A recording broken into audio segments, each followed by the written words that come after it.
Hi everyone, welcome back to my YouTube channel. Today I am going to be talking about all things common application. Let's get started.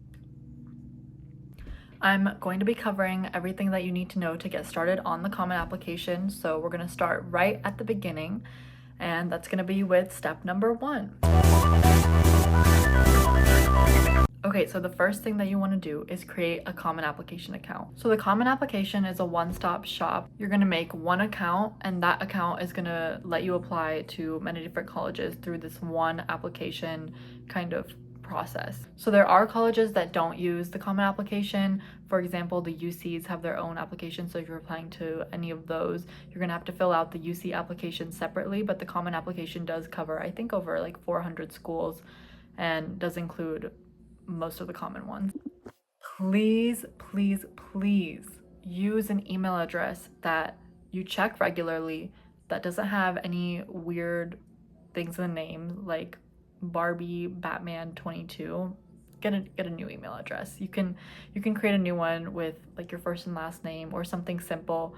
Just make sure that there isn't anything kind of like unrelated, or you want to make sure it's professional. Make sure it's an email address that you check regularly and that you're going to have access to even after high school. So if you have like a school email address, I don't recommend using that. I recommend using a personal email address that you will have access to indefinitely. The reason I say to please have an email address that you check regularly is because when I was applying to college, I actually missed an invitation to interview because I signed up on that specific application with an email address that kind of all of my spam goes to, and I don't check regularly, and it just got lost in the mail. So highly recommend. Okay, now that you've made an account, step number 2. Okay, so this is going to be to gather your materials. So there are a ton of different things that you need when you are applying, and it's going to be tough if you are looking for them as you are applying. So I recommend doing this early on and getting it out of the way.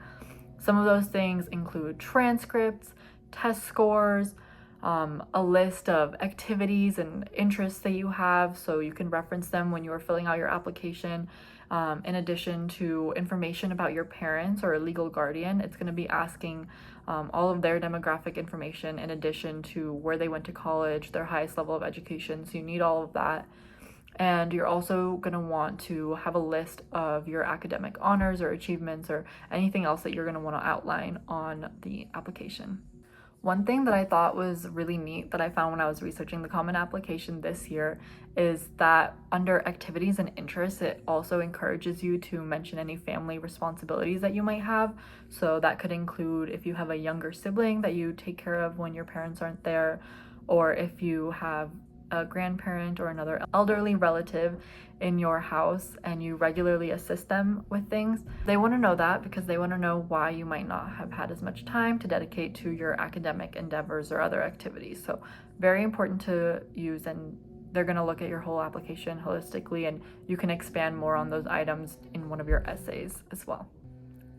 They're doing construction outside, or someone is mowing their lawn, and I'm like, can you stop, please? Thanks. Step number 3. This is going to be to start adding the colleges that you are going to be applying to. So the common application makes it very easy to add or take away from your college list.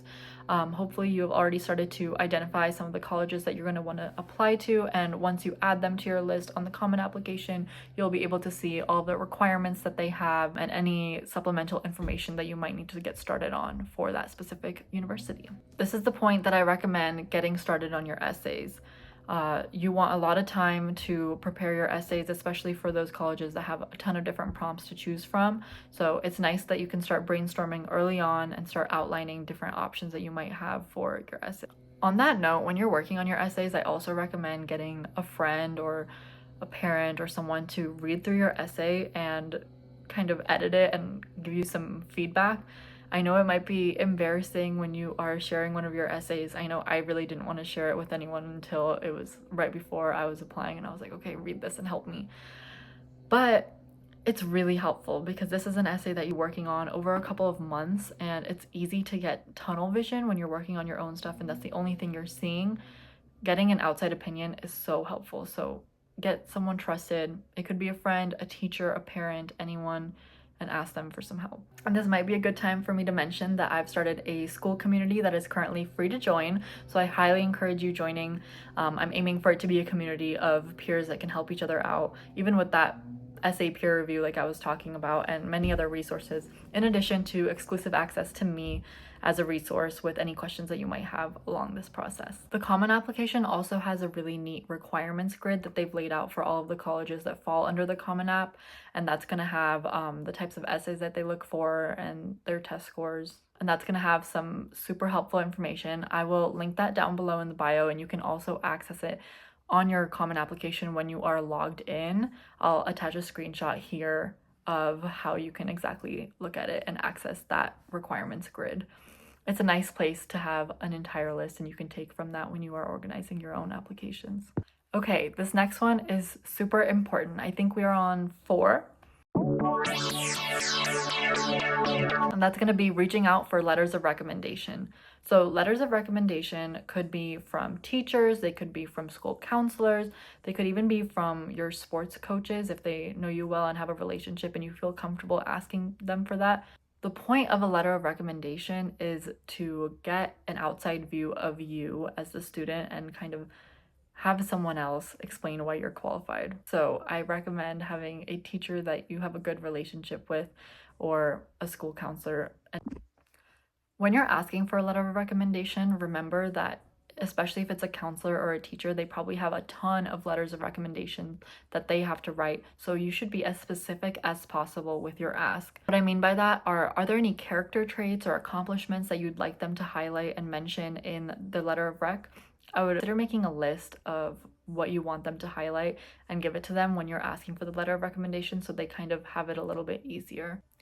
Also, one big thing about courtesy, like I mentioned, these folks that are writing letters of recommendations might have many that they're doing in addition to working a full-time job. So please give them plenty of time to write your letter. 3 to 4 weeks minimum would be a good start, but if you can allow even more time than that, you should. Okay, last one. We're on tip number 5. And that is to keep track of the requirements and applications. So this can be in any way that you want and what works for you, but there are so many moving parts when it comes to applications. There's the test score dates, there's the supplemental dates, there's the letters of dates, there's the date for the actual application to be due. And it's really easy to miss a deadline when you have like 20 different colleges that you might be applying to. So I highly, highly recommend setting up a system. If you want to use mine, I have linked a free Excel template that I made on Google Sheets. You can just make a copy and use it on your own. And that's going to include any important information that you want to track, and you can always add more columns or delete any that you don't need. I think this is especially important when you're applying to schools in the Common App and also outside of the Common App, like UCs, for example, again, just because the Common App does have kind of one spot that you can look at all of your major deadlines, but highly, highly recommend having a tracker on your own because there are just, like I said, so many moving parts. You don't want to miss a deadline just because you forgot. You want to stay organized and on top of it.